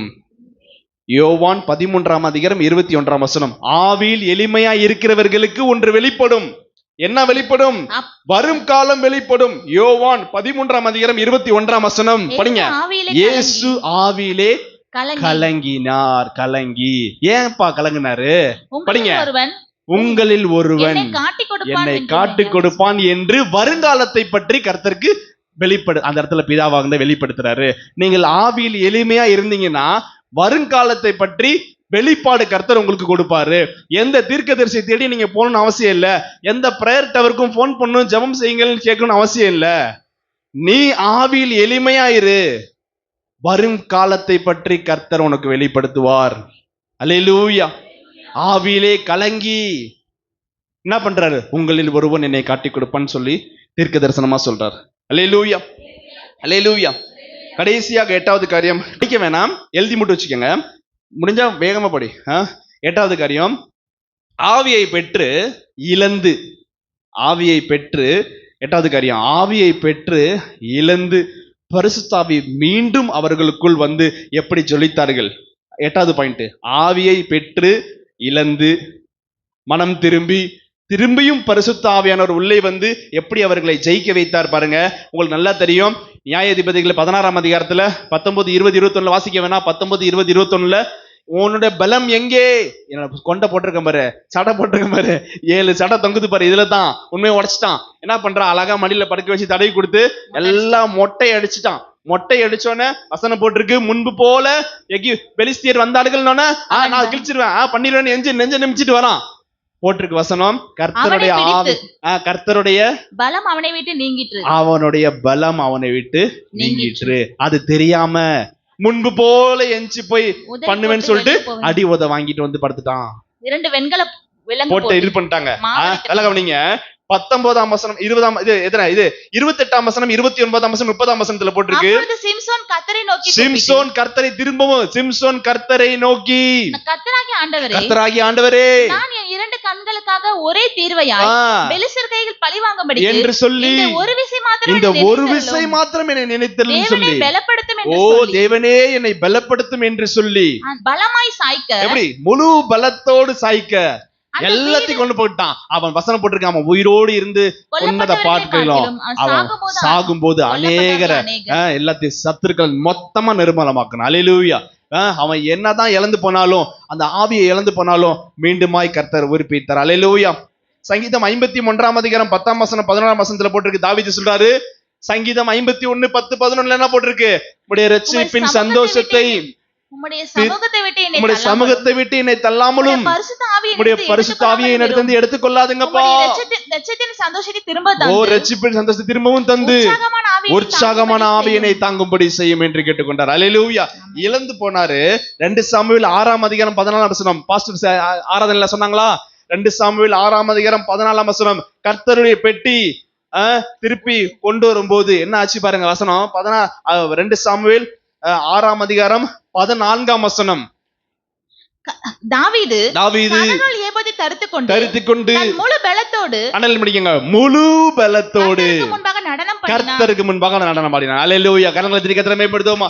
அங்கதான் சொல்றான், எடுத்துறாதீங்கப்பா, என்னுடைய ஆவியை எடுத்துறாதீங்கப்பான்றான். இங்க சொல்றான் முழு பலத்தோடு கர்த்தரை ஆராதனை செய்யும் பொழுது கர்த்தருடைய பெட்டி திருப்பி இவன் வீட்டுக்கு வந்து ஆசீர்வாதத்தின் மேல் ஆசீர்வாதத்தை பெற்றுக்கொண்டான். அல்லேலூயா. அல்லேலூயா. அல்லேலூயா. என்னதான் இழந்து போனாலும் கர்த்தர் மினிமம் பண்றாரு. இங்கிலீஷ்ல அழகா போட்டிருக்கு, ரெனிவியம் ஸ்டேட் ஃபாஸ்ட் ஸ்பிரிட்னு போட்டிருக்கு. ஏன்னா அந்த சங்கீதத்துல நிலைவரமான ஆவியை புதுப்பியும். அடிக்கடி வெளியே போயிட்டு உள்ள வர இந்த தடுமாறுற இந்த ஆவி எனக்கு வேணாம் ஏசப்பா, நிலைவரமான ஆவியை எனக்கு தாங்கன்னு சொல்லி இன்னைக்கு நம்ம ஜெபம் செய்ய போறோம். அல்லேலூயா. கரெக்ட். பாத்துங்க, அதே மாதிரி பாத்துங்க, பேதுரு போட்டிருக்கு. பேதுருல எழுதி மட்டும் வச்சுக்க, வாசிக்க வேணாம். பேதுரு பாருங்க, மத்தேயு 26:75 போட்டிருக்கு. அவன் என்ன பண்ணானா? மறுதலித்து மனம் கசந்து அழுதான் போட்டிருக்கு. அப்போஸ்தலர் 2ஆம் அதிகாரம் 14ஆம் வசனத்திலே பரிசுத்த ஆவியினால் நிரப்பப்பட்டு பேதுரு எழுந்து தைரியமாய் பிரசங்கம் செய்து 3000 ஆத்துமக்கள் ஆதாயம் செய்தான். 5000 ஆத்துமக்கள் ஆதாயம் செய்தான். விழுந்து போனாலும் திரும்ப என்ன பண்றாரு? கர்த்தர் திரும்பவும் எடுத்து கட்டுறாரு. அல்லேலூயா. ஆவியிலே என்ன பண்றாரு? நொறுங்கி போனாலும் மங்கி எரிய திரியை அணைக்காத தேவன், நெறிந்த நாளலை முறிக்காத தேவன் திரும்பவும் எழுப்பி கர்த்தர் பயன்படுத்துறாரு. அல்லேலூயா. அல்லேலூயா. ஏசப்பா சொல்றாரு பாருங்க, ஏசப்பாட்ட திட்டு வாங்கின ஃபர்ஸ்ட் ஸ்டார்டிங் வசனம் வந்துருங்க. லூக்கா 9ஆம் அதிகாரம் 54-55 படிச்சோம். நீங்கள் என்ன ஆவி உடையவர்கள் என்று அறியீர்களான்னு திட்டு வாங்கினவன், விழுந்து போனவன் திருப்பியும் வெளிப்படுத்தின விசேஷம் 1ஆம் அதிகாரம் 10ஆம் வசனத்துல போட்டிருக்கு. கர்த்தருக்காக அவன் மனம் திரும்பி யோவான் மற்றவர்களை மன்னித்து எல்லா சுவிசேஷம் சொல்லி சொல்லி சொல்லி சொல்லி சொல்லி கர்த்தருக்காக பாடுபட்டு எங்க வந்திருக்கான்? எங்க வந்திருக்கான்? பத்மு என்னும் தீவிலே. அவங்க அம்மா கேட்டாங்கல்ல, என் பையனை வலது பக்கத்து வருது, லெப்ட் சைட்ல உட்கார வச்சுக்கன்னு சொல்லி. ஏசப்பா சொல்றாரு, அது என்னோட காரியம் இல்ல, அது பிதாவோட காரியம். என் பாத்திரத்துல நீங்க பங்கெடுக்க விரும்புறியா? ஆமா பண்ணுவேன்றாரு. அதே வெளிப்படுத்தின விசேஷம் 1ஆம் அதிகாரம் 10ஆம் வசனத்துல போட்டிருக்கு. கர்த்தருடைய நாளில் பத்மு தீவிலே கர்த்தருக்காக பிரசங்கம் பண்ணி ஜெயில இருக்கான். அங்க இருந்து சொல்றான், கர்த்தருடைய நாளிலே ஆவிக்குள்ளானேன். மன்னித்து கர்த்தர் அவனை மனமாற செய்து திரும்பவும் எடுத்து பயன்படுத்தி இப்ப உண்மையை சொல்லுங்க, வலது பரத்துல இடது பரத்துல உட்கார வச்சிருப்பாரா? உட்கார வச்சிருக்க மாட்டாரா?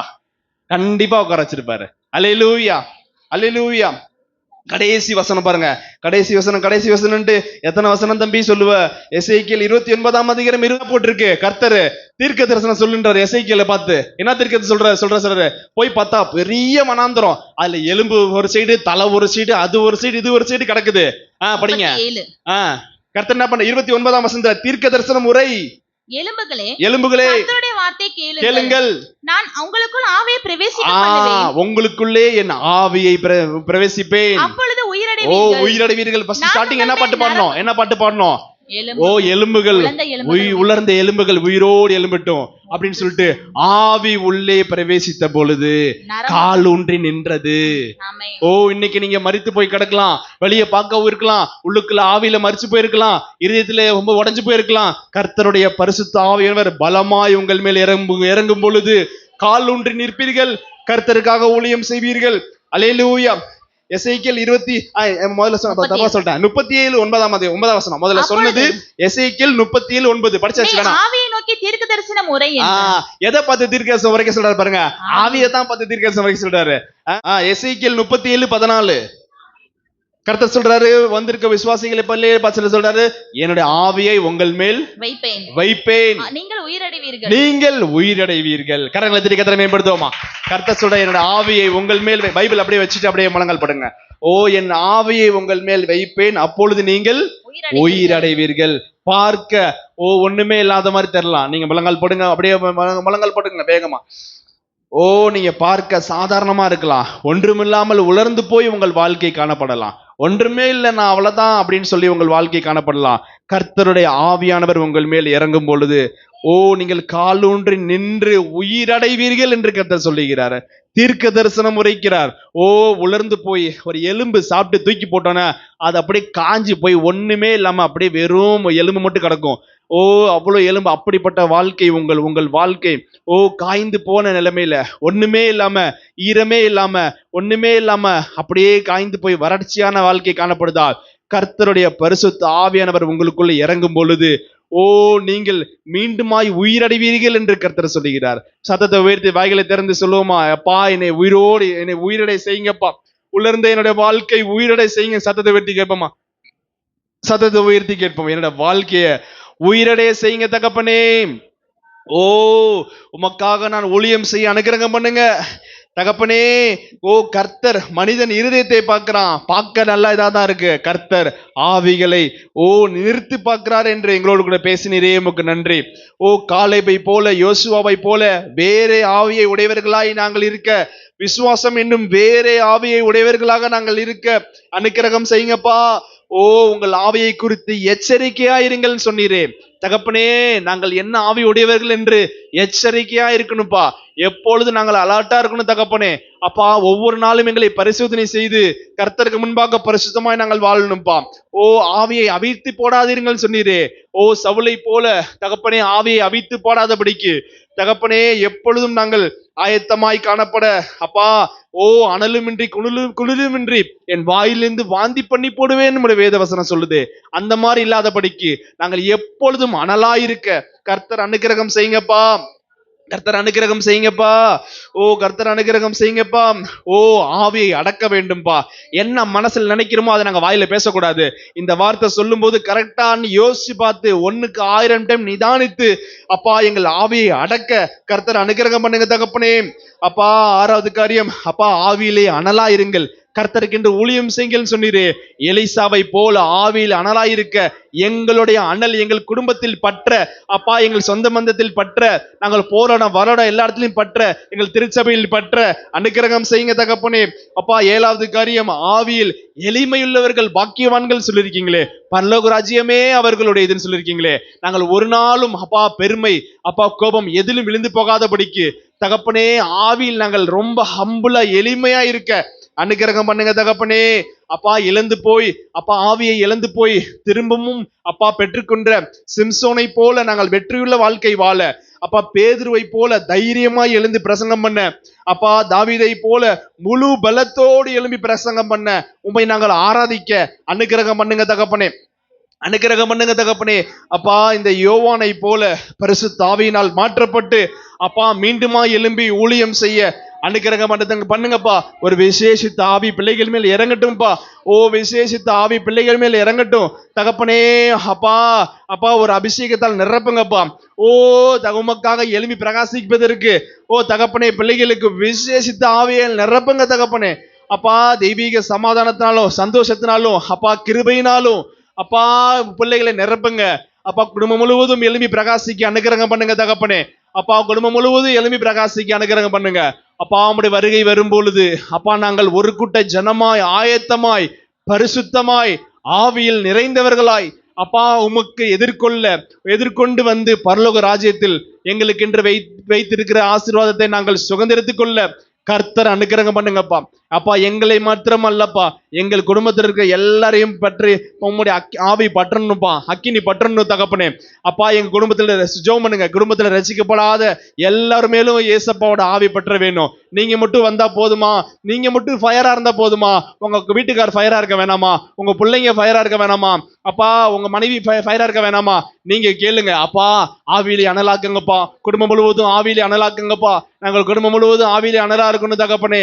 அப்பா மந்தம் மங்கி போன காரியங்கள் இருக்கக்கூடாதுப்பா, குளிர்ச்சியான காரியங்கள் இருக்கக்கூடாதுப்பா, அனலுமின்றி குளிருமின்றி 2ஆம் கட்ட நிலைமையில நாங்க இருக்கக்கூடாதுப்பா. வாயிலிருந்து வாந்தி பண்ணுவேன்னு சொல்லியிருக்கீங்களே, ஒரு நாள் எங்களுக்கு அப்படி ஒரு சூழ்நிலை வராதபடிக்கு ஆவியிலே அனலாயிருக்க, அந்நிய பாஷையில் நிரம்பி ஆவியிலே அனலாயிருக்க அப்பா கர்த்தருக்கு என்று ஊழியம் செய்ய ஒரு விசேஷித்த ஆவியினால் நிரப்புங்க தகப்பனே. விசேஷித்த ஆவியினால் பிள்ளைகளை நிரப்புங்கப்பா. உங்களுடைய அபிஷேகம் இறங்கட்டும், உங்களுடைய கிருபை இறங்கட்டும். ஓ உங்களுடைய பரிசுத்தாவின் அபிஷேகம் இறங்கட்டும். ஓ உங்களுடைய பரிசுத்தாவின் அபிஷேகம் இறங்கட்டும். ஓ எல்லாம் மேல் வீட்டு அறையில கூடியிருந்த 120 பேர் மேலும் உங்களுடைய அக்கினியை அனுப்பினீரே, அதே போல இங்கே கூடியிருக்கிற எங்கள் ஒவ்வொருவர் மேலும் ஒவ்வொருடைய தலைமையிலும் பரிசுத்தாவின் அக்கினி தழல் வந்து இறங்குவதாக. ஓ வேறு மனுஷனாய் மாற்றியது போல எங்களை வேறு மனுஷனாய் மாற்றுங்கப்பா தகப்பனே. வேற ஆவி உடையவர்களா நாங்க இருக்கணும்ப்பா, வேற ஆவியுள்ளவர்களா நாங்க இருக்கணும்ப்பா. கர்த்தருக்கு என்று ஃபயரா இருக்கணும்ப்பா. அப்பா கர்த்தருக்கு என்று வல்லமையா ஊழியம் செய்யணும்ப்பா, கர்த்தருக்கு என்று வல்லமையா ஊழியம் செய்யணும். எலிசாவை போல தகப்பனே, அந்த எலிசாவின் மேல் இருந்த அந்த மகன் மேல் அந்த வசனம் அருமையான வசனம். ஓ பிள்ளையினுடைய உடல் அனல் கொண்டது. அப்பா எங்களுடைய உடல்ல இருந்து தகப்பனே எங்கள் குடும்பத்தில் இருக்கவங்களுடைய உடல் செத்து போன அப்பா மரித்து போய் காணப்படுகிற அப்பா எங்கள் குடும்பத்தில் இருக்கக்கூடிய ஒவ்வொருவருடைய உடல் அனல் கொள்ள, எங்கள் மேல் இருந்து அவர்கள் மேல் பாய அனல் கொள்ள தகப்பனே, அனல் கொள்ள அனல் கொள்ள அனல் கொள்ள அனல் கொள்ள கர்த்தர் அனுக்கிரகம் பண்ணுங்கப்பா. விசேஷித்த ஆவியினா நிரப்புங்க தகப்பனே. அப்பா இன்னும் மங்கி மங்கி எரியாம, ஓ தகப்பனே இன்னும் அப்படியே மந்தமா இருக்காம, அப்பா இன்னும் அப்படியே சாதாரணமா இருக்காமல் கர்த்தருக்காக வல்லமையா எழும்பி பிரகாசிக்க. ஓ எழும்பி பிரகாசி, உன் ஒளி வந்தது, கர்த்தருடைய மகிமை உண்மையில் காணப்பட்டிருந்த வசனத்தின் பிரகாரம் எழும்பி பிரகாசிக்க. ஓ உங்களுடைய அவருடைய புறப்படுதல் அருணோதயம் போல் இருக்குன்னு வார்த்தையின் பிரகாரம் தகப்பனே எங்களுடைய புறப்படுதல், எங்கள் குடும்பத்துடைய புறப்படுதல் அப்பா அருணோதயம் போல இருக்க, அப்பா சூரியனை போல பிரகாசிக்க தகப்பனே அனுக்கிரகம் பண்ணுங்க தகப்பனே. ஓ தகப்பனே அனுக்கிரகம் பண்ணுங்கப்பா. ஓ தகப்பனே அனுக்கிரகம் பண்ணுங்கப்பா. உன் சூரியனை அஸ்தமிப்பதில்லை, உன் சந்திரன் உனக்கு ஒளி தருவதில்லை. கர்த்தரே உனக்கு நித்திய வெளிச்சமாயிருப்பார். உன் துக்க நாட்கள் முடிந்து போகும்னு சொல்லியிருக்கீங்களே, கர்த்தரே எங்களுக்கு நித்திய வெளிச்சமாயிருக்க. ஓ அந்த வெளிச்சத்திலே நாங்கள் அனல் கொள்ள அனல் கொள்ள அனல் கொள்ள எழும்பி பிரகாசிக்க ஊழியம் செய்ய அனுக்கிரகம் பண்ணுங்கப்பா. ஓ எங்களை கொண்டு ஒரு பெரிய அற்புதங்களை செய்யுங்க அப்பா தகப்பனே. எங்கள் குடும்பத்தில் இருக்க ஒவ்வொரு நபர்களையும் தொடுங்கப்பா. பிறக்க போற பிள்ளையை தொடுங்க அப்பா தகப்பனே, எங்கள் சந்ததியை தொடுங்க அப்பா. எங்களை அப்பா குடும்பம் முழுவதும் வல்லமையா எழும்பி ஊழியம் செய்ய, வல்லமையா எழும்பி ஊழியம் செய்ய நானும் என் வீட்டாருமோ என்றால் கர்த்தரையே சேவிப்போம் என்று சொல்லி கர்த்தருக்காக வைராக்கியமாய் நின்ற யோசுவாவை போல, வேறு ஆவியை பெற்ற காலேபை போல குடும்பம் முழுவதும் நாங்கள் வைராக்கியமாய் நின்று ஊழியம் செய்ய கர்த்தர் அனுக்கிரகம் பண்ணுங்க தகப்பனே. கர்த்தர் அனுக்கிரகம் பண்ணுங்க தகப்பனே. கர்த்தர் அனுக்கிரகம் பண்ணுங்க தகப்பனே. ஓ அப்படியே மந்தமாய் காணப்படாதபடிக்கு அப்பா புதிய அந்நிய பாஷையால் நிரப்புங்கப்பா. ஓ அபிஷேகத்தால் நிரப்புங்க தகப்பனே. அப்பா சோர்வாக காணப்படாதபடிக்கு ஓ நல்ல ஒரு பலத்தின் ஆவியினால் கட்டளையிடுங்க. பலத்தின் ஆவியினால் நிரப்புங்க தகப்பனே, நிரப்புங்க தகப்பனே. என் ஆவியை அவர்களுக்குள் வைப்பேன், அவர்கள் உயிரிழவார்கள் சொன்னீங்களே கர்த்தர். அநேகர் இன்றைக்கு காலை வேளையிலே ஓ உங்களை இதை பார்த்து கொண்டிருக்கிற யாரா இருந்தாலும் சரி, ஓ இங்கே திருச்சபையில் இருக்க விசுவாசிகள் எல்லாரையும் கர்த்தருடைய ஆவியை உங்களுக்குள் வைக்கிறார். ஓ நீங்கள் உயிரடைவீர்கள். ஓ சர்ச்சுக்கு வர என்னால நிரம்பமுல்லன்னு சொல்றீங்களா? கர்த்தர் சொல்றாரு, என்னுடைய ஆவியை உன்னுடைய இருதயத்தில் வைக்கிறேன், நீ உயிரடைவாய், உயிரடைவாய், உயிரடைவாய், எழும்பி ஊழியம் செய்வாய். ஓ ரீகா லாதா லாகா ஷாத்து ராமா லாகா ராதா லாம். பரிசுத்தாவின் அபிஷேகம் இறங்கட்டும், பரிசுத்தாவின் அபிஷேகம் இறங்கட்டும்பா, பரிசுத்தாவின் அபிஷேகம் இறங்கட்டும். கர்த்தருடைய ஆவி உங்கள் மேல் வைக்கிறாரு, கர்த்தர் உங்க மேல தன்னுடைய ஆவியை வைக்கிறாரு. நீங்கள் உயிரடைவீர்கள், எழும்பி பிரகாசிப்பீர்கள், கர்த்தருக்காக ஊழியம் செய்வீர்கள். ஹல்லேலூயா, ஹல்லேலூயா, ஹல்லேலூயா, ஹல்லேலூயா. பெற்றுக்கொள் பெற்றுக்கொள் பெற்றுக்கொள் பெற்றுக்கொள் பெற்றுக்கொள் பெற்றுக்கொள் பெற்றுக்கொள். ஓ எத்தனை நாள் இன்னும் காலம் மட்டும் நினைச்சிட்டு இருப்ப? இல்ல, கணுக்கால் அளவு அல்ல, ஓ முழங்கால் அளவு அல்ல, நீச்சல் ஆழத்துக்குள்ள கர்த்தர் உன்னை கூப்பிடுறாரு. ஓ நீந்தி நீந்தி நீந்தி நீந்தி மூழ்கணும். ஓ பரிசுத்தாவின் அபிஷேகத்துக்குள்ளாக நீந்தி மூழ்கணும். ஓ எழும்பி பிரகாசிக்கிற ஓ வெளிச்சம் போல, ஓ யோவானை போல எழும்பி பிரகாசிக்கிற வெளிச்சம் போல கர்த்தரை மாத்த விரும்புறாரு. யோவான் ஸ்நானகனை போல எழும்பி பிரகாசிக்கிற வெளிச்சமாய் கர்த்தர் கர்த்தரை மாற்ற விரும்புகிறாரு. ஓ எல்லாருக்கும் வெளிச்சம் தருகிற ஒரு மகனாய், வெளிச்சம் தருகிற ஒரு மகளாய் கர்த்தரை மாற்றுறாரு. ஹல்லேலூயா ஹல்லேலூயா ஹல்லேலூயா ஹல்லேலூயா. தாழ் தரப்பணிக்கிறோம் தகப்பனே, நாங்கள் சிறுகவும் நீங்க பெருக உதவி பண்ணுங்கப்பா. கரங்களை தட்டி உற்சாகமாய் கர்த்தருக்கு நன்றி செலுத்துவோம். ஹல்லேலூயா. ஜீசஸ். நல்ல அருமையான வார்த்தையை